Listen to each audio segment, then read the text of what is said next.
Hello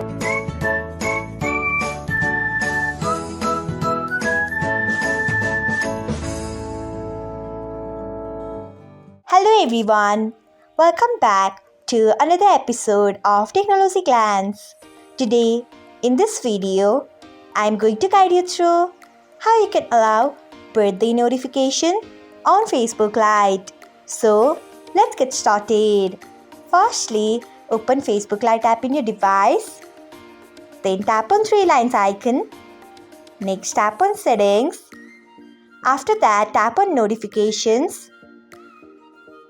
Then tap on birthdays. Next, you can see the option of allow notifications on Facebook.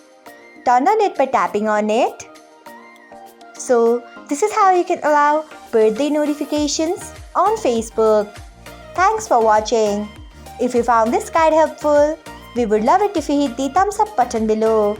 We upload great new tech tutorials like this one every day. So, do not forget to subscribe to our channel and hit the bell icon so that you'll never miss another update.